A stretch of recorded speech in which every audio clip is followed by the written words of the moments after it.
All right, so I'd like to begin by acknowledging the Gadigal people of the Eora Nation as the traditional owners of the land on which Draw Space stands, and pay respects to elders past, present and emerging. This land was never ceded. So I'd like to welcome you to this artist talk today as part of the Recompose Drawing with Threads exhibition at Draw Space.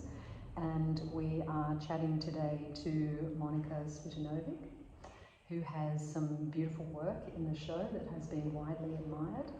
But today we're having a stitching circle, which is an opportunity to come together to talk about textiles. And it's obviously a great opportunity for me to start asking Monika a few questions and really learning a little bit more about her practice. We've got a table full of lovely bits and pieces, so this is also an opportunity to make while we talk. But we thought we might start today by just acknowledging the name of this show, which is Recompose, because one of the things that struck Lisa, Pang and I as curators, my name's Melinda Hunt, sorry, I should have started with that, was that all of the artists in the show are really focused on the reuse of materials rather than buying new materials. So I just wanted to acknowledge that, and you can see here this lovely collection of used fabrics that are being repurposed as we speak. So we'll start though by asking Monika, so what is it about textiles that you are drawn to in your work, with your work? Can you tell us about their qualities and characteristics and how they function in your works that are in this exhibition?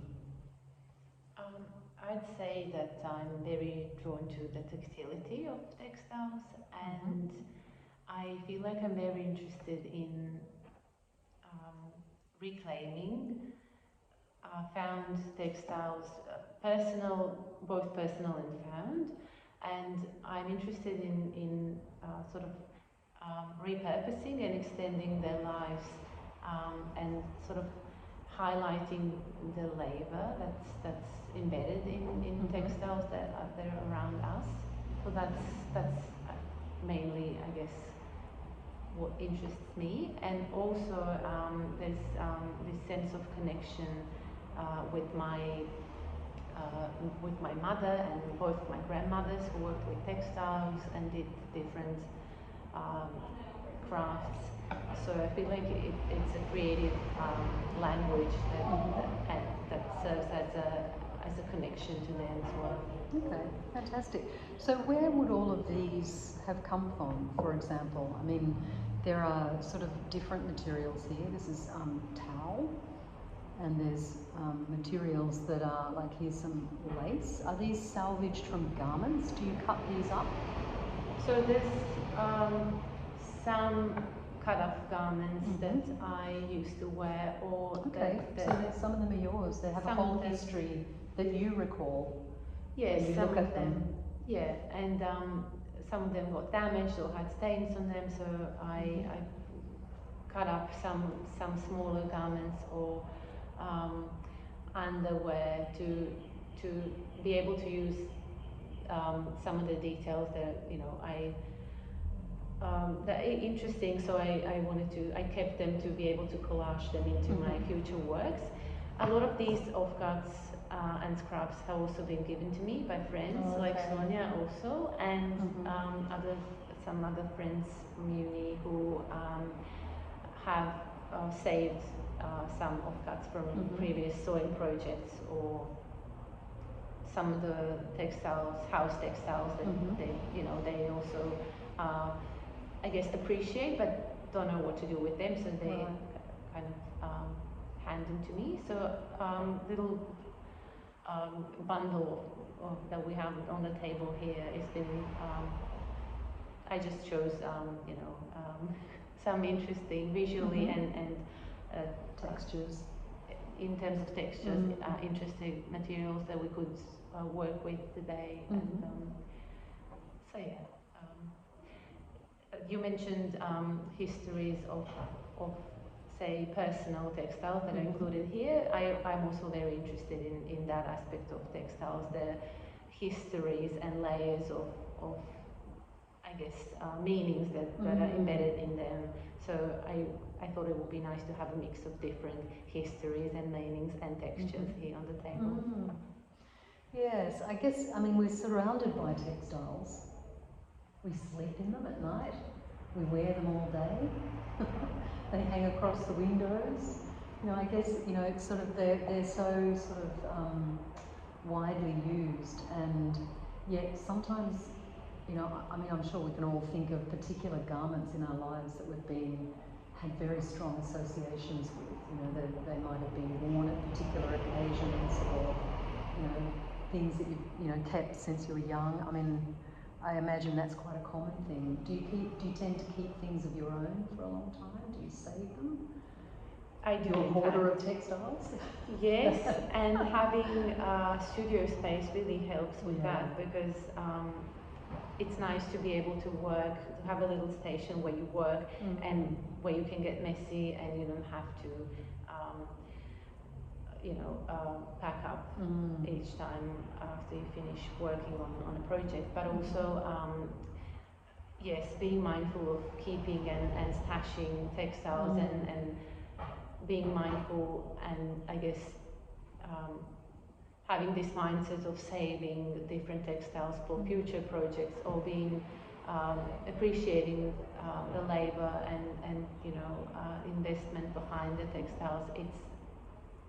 It's nice to have somewhere to, I guess, keep the materials other than your own, I guess, living space, which yeah, it's sometimes hard to find a balance, wanting to be mindful of your things and being, in my case, wanting to, I guess, keep the stuff I own to a minimum, but also having this interest and this aspect of my practice. Practice where you save things. Well, yeah. I guess that's the joy of a studio, isn't it? Yes. Yeah. Somewhere to keep it all. Okay, so I guess it's been for me a great joy to sort of curate this show and to sort of become aware through that process of how incredibly diverse the world of textiles as an art form is at the moment. And I am aware of the debate that exists between what is art and what is craft. And at times, you know, I think textiles sort of moves between the two. Textiles as an art form. Do you have a view on that? Is that something that anybody has sort of challenged you about? I'm conscious that you're partway through a PhD, so there's a lot of reading and thinking that's sort of going on that's helping you to situate your practice in a sort of much broader context. So, I mean, how do you feel about that? Because textiles have been, you know, it's just a sort of it's historic, it's an ancient activity. And here we are, sort of, you know, still doing it today. How do you feel, though, in terms of your own practice, and where does it sit? And does that matter? You are right. First of all, yes, being engaged in this academic fine arts community at UNSW, where I'm doing my PhD project, is creating the context for me to yes, think and write about this I guess tension and this I'd say complication of hierarchy between art and design, and to me it's really clearly, I guess, interesting how artists have been borrowing from these histories of craft processes and sort of reclaiming these processes and materials associated with craft in order to make meaning and I guess conceptualize these traditions. Particularly for me, it's been interesting researching and sort of positioning my own practice in this context of, to me, what's really interesting in this complication of hierarchy between art and craft is the art historical engagement of feminist artists with textiles and craft-based processes as a form of you know, reclamation of that space of women's creative agency, which was traditionally reduced to the domestic environment. So the way art historically, these materials and processes are being reclaimed and sometimes subverted and you know, reimagined. This is, I guess, something that I, you know, as an approach, I resonate with, and yeah, I feel like that complication is something that's it's really, I guess, informing, or feels like the context for me to articulate a lot of what's happening in this space. So you have a family history of textile work. Do you want to tell us a little bit about that, perhaps? Because that, I think, will speak to that comment that you just made in terms of that trajectory from what was regarded as, you know, sewing, a women's sort of domestic activity, and sort of where you've gone with that over a number of generations. So do you want to tell us a little bit about your family history and your associations with textiles? Sure. So my mum worked as a seamstress, and both so my... It's a profession for her. Yes. So she used to work in the textile industry, and then often also from home. She was raising 5 kids, and she worked. I kind of remember growing up beside her, always, or often, you know, pattern making and sewing, and I'm now aware that has definitely influenced my interest in textiles as a material, and also both of my grandmothers. I feel like they did a lot of mending and I guess embroidery, knitting, and crocheting, and I feel like yeah, that was the main creative outlet for them. And like I mentioned earlier, I feel like, yes, working with textiles also serves as a creative connection to them. That's beautiful.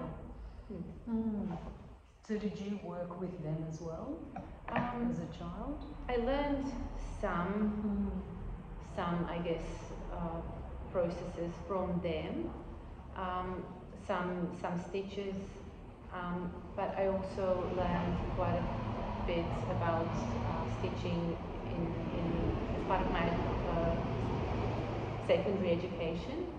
This was in Croatia, and in this program, which was the textile design based, we did a lot of... Is it secondary school? Yes. It was, I guess, a stream for textile design, and we did a lot of art and some processes such as stitching and weaving. But I feel like so this domestic environment which made textiles familiar and interesting, I guess, material for me to consider in the future. Also, I guess, combined with this education context, where there was a lot of experimentation and exploration encouraged, I feel, and then later my fine arts education. I feel like all of this has informed this practice that we're talking about, and sort of, I guess, me responding to everything that was shared and demonstrated in my own way, I guess. Beautiful. That's lovely. I wonder what they'd say if they saw you work now, those grandmothers. Yeah, so do I. Okay, so let's talk about textiles now, and textiles as a form of drawing. Is that sort of something that feels relevant to you? Do you feel as though it is a process of drawing? Because, you know, I guess I think of drawing as a way of sort of thinking through an issue, a way of exploring an idea when I draw. And I'm wondering, as you work, sort of, I mean, obviously there's a physical sense of a stitch looking like a line, it's a form of line, but what else is happening for you when you're making these works? What do you, is it a thinking process as well for you? I feel like a lot can be happening, I guess, internally, and it's getting expressed somehow in threads that I came to also understand as the use of thread as a form of drawing, like you mentioned. And I can relate to that, I guess, practice of thinking through, yes, drawing, in this case with thread. There's, I guess, for me, in part of the reason why, having, you know, studied painting at the university, and I guess assuming that I would be a painter, I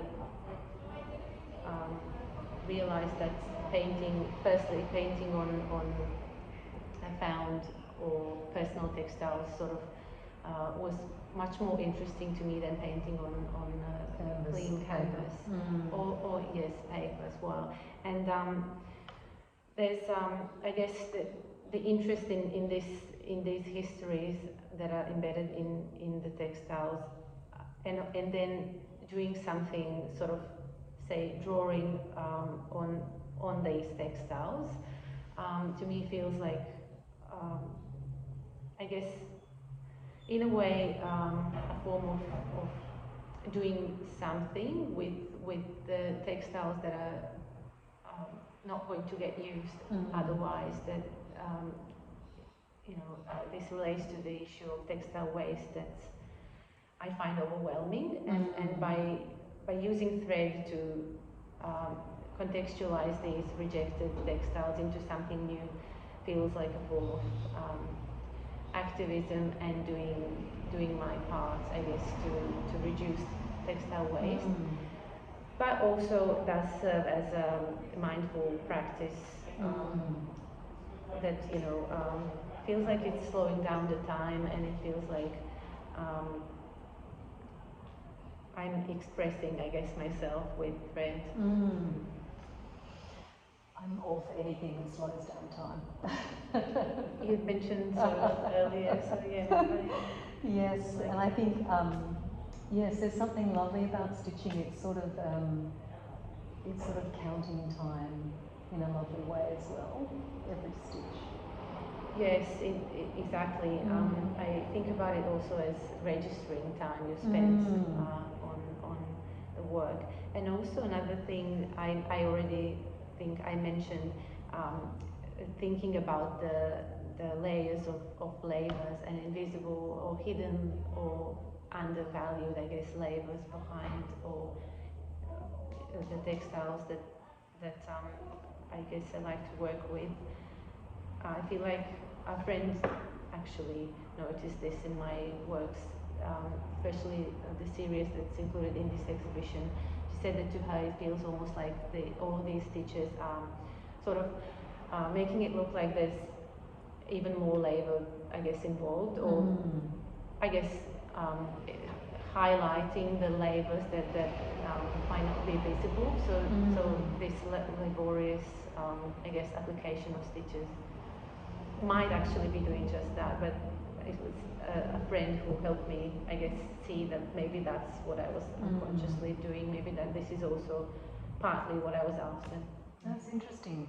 Yes, that you're honouring the work that's previously been embedded in growing that raw material, in making that fabric, in generating that garment through a process of sewing. You're honouring all of that by preserving it in the way that you do. Yeah, that's pretty special. Because for every one of those works, there's a whole group of people who've contributed to those fabrics over a period of time around the world. And I mean, fast fashion is such a blight. It really is. The statistics about the amount of clothing that goes to landfill, and, you know, particularly for young people, sometimes barely worn. It's terrible. So this, I mean, I would agree with that friend of yours. I would agree that your work is sort of, you know, registering all of that in preserving the works the way that you do, you know, for the long term. It's beautiful. Thank you. Okay, so do you want to tell us a little bit about, I mean, I know you're working on a piece at the moment that uses a technique that's similar to the works that are on the wall, and I've heard you describe your method, using the phrase sloppy cross stitch, which I love because it just implies that anybody can do it, which is fabulous. It's sort of democratising the whole idea of sewing, and I really like that. So did you want to tell us a little bit about perhaps these works that are in the exhibition, and this is, you can obviously use this as a bit of an example. Do you want to tell us about the process? Anything really? Just introduce how you make these works, perhaps. Sure. So the works that are included in this exhibition are a series of works, an ongoing series that's emerging as part of my PhD project at UNSW, and I started by folding garments that me or anyone from my circle is you know, not going to wear, and these are mainly shirts. They often have some stains or some form of damage happened to them, and they are they given to you? Or? Some of them, some of the shirts belong to my husband. Some of mine. Some friends given me some. Donate them. Yes, some of their garments, or I also at one point went to a second-hand store and asked them. I had a particular project in mind and asked them whether they had any, where they had a pile with stuff that they can't even sell at the store, and they had huge bags of garments that they said they couldn't sell, right. And they were more than happy so to give them to me, but I only decided to take one bag of those garments, and I wasn't even picky. I just left it to them to decide what they want to give me. And like I said, I had a particular project in mind, but then that didn't pan out, and then I ended up, with this bag of other people's clothes that I wanted to still try and save. So I've been incorporating some of those, some of that clothes and into my work. But I guess I wanted to say that all of that was in a very good condition still, and they, for some various reasons, I guess, decided that those garments are not wanted, or that no one will want to buy them. So I started by, folding, for some reason, these garments, mainly shirts, and then I wanted to make marks on them, I guess because it's still, in a way, was thinking like a painter, but I wanted to see how I could make marks on fabric without using traditional paint. And I then started exploring natural dyes, so I did make some marks and stains on the folded garments, and then I I started stitching across these garments, and I would do, yes, whole sections of repetitive sloppy stitches. And this is how I guess I developed, this is from where this process developed, and it has been realizing the works that are included in this series and in this exhibition. And what we're working on today is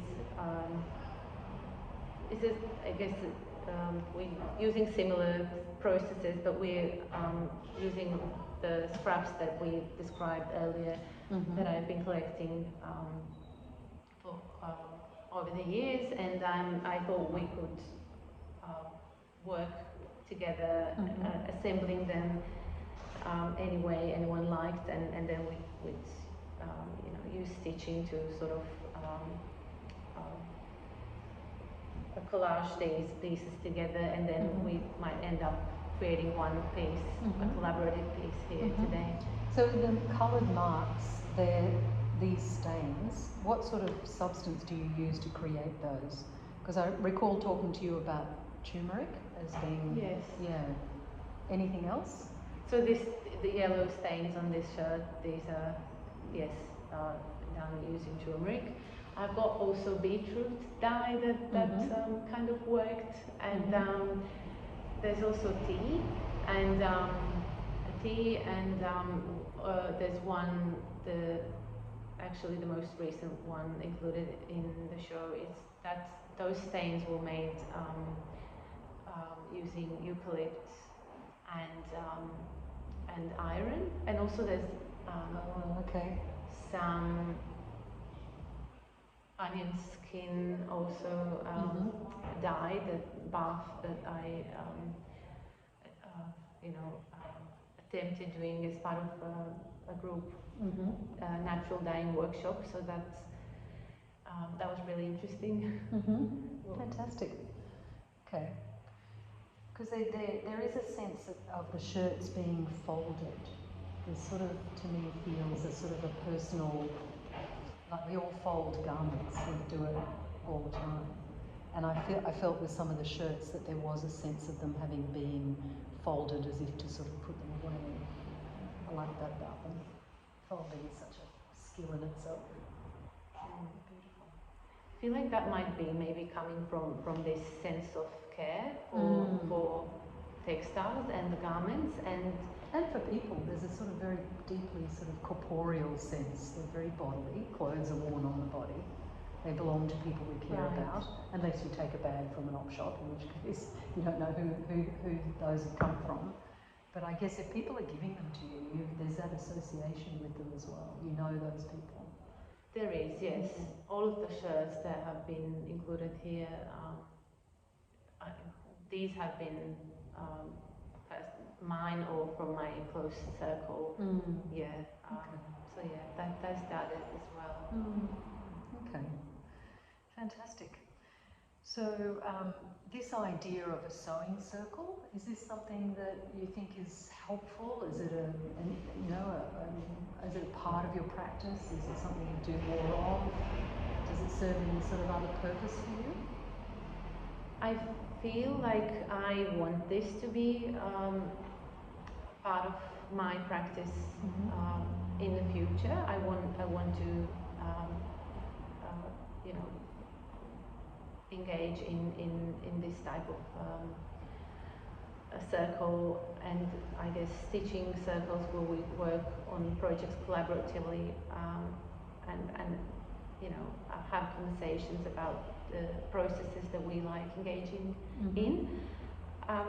For the moment, I've facilitated and co-facilitated a few workshops that were not directly related to my PhD project, but a lot of my thinking about stitching and what I'm doing with materials has been, I guess, is being contextualized in this project, and my current practice is you know, it is very related to the project, because it's at the core of my current thinking about engaging with materials. But I do, yes, have conversations about, like this one, about this the value of, I guess, working together, working collaboratively, and having I guess, a chat about what we're doing. And yeah, I would like to be doing a bit more of this in my future. Mm-hmm. So Monika, I understand that you've worked previously with Sonia on a project that she initiated. So I'm just wondering, Sonia, if you'd like to introduce that, and then perhaps Monika, you can talk a little bit about how you felt about, you know, your role in that. Yeah, so I work for the Social Outfit, which is a charity and social enterprise that works with refugee and new migrant women. Mm-hmm. We are a fashion label. We call ourselves a fashion label with a difference in that we provide work-related pathways and training opportunities for refugee women, but we also use a lot, majority of reclaimed and dead stock fabrics for our fashion collections. Mm-hmm.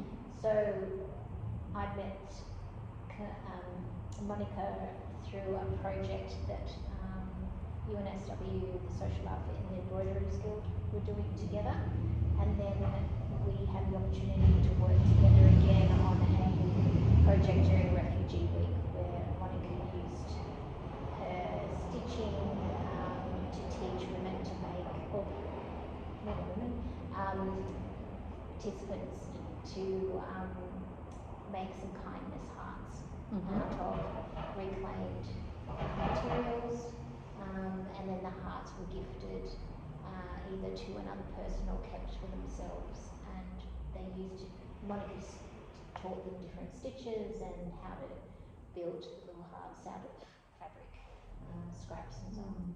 Beautiful. And were they something that you could wear? You turn them into a brooch? You could if you wanted to. turn them into brooches, but mainly, or you could put a little string on top of the heart and you know, hang it on your Christmas tree. That's right. Very timely. Beautiful. Yeah, that was a beautiful community engaging project that we all enjoyed doing, and yeah, I guess it did also provide a context for a lot of this thinking about, I guess, stitching and sewing and how we relate to our abilities and how we bring different abilities and interests together and I guess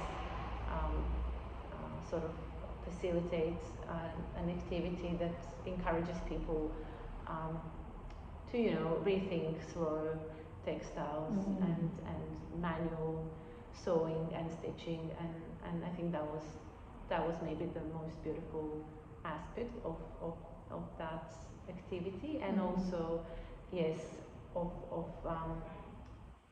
as well as bringing people together and I guess mentioning kindness, because the project of making the hearts is related to I guess sort of advocating for the value of kindness in the community. So that was really beautiful. Yeah, I was just going to say it was the process of coming together to stitch to make with a diverse community. Sometimes language with the people that we worked with was limited in terms of English, but we're all stitching and communicating with our hands. And exactly. Yeah, that was a really nice process that we could do collectively from all diverse cultures and communities, and it's relationship building. Fantastic. Okay. Thank you, Monika. It's been fascinating. Really appreciate your time, and thank you for having a stitching circle and draw space. It's fabulous. Thank you, Melinda, for facilitating this. I loved chatting to you. Good. Thank you. Thank you.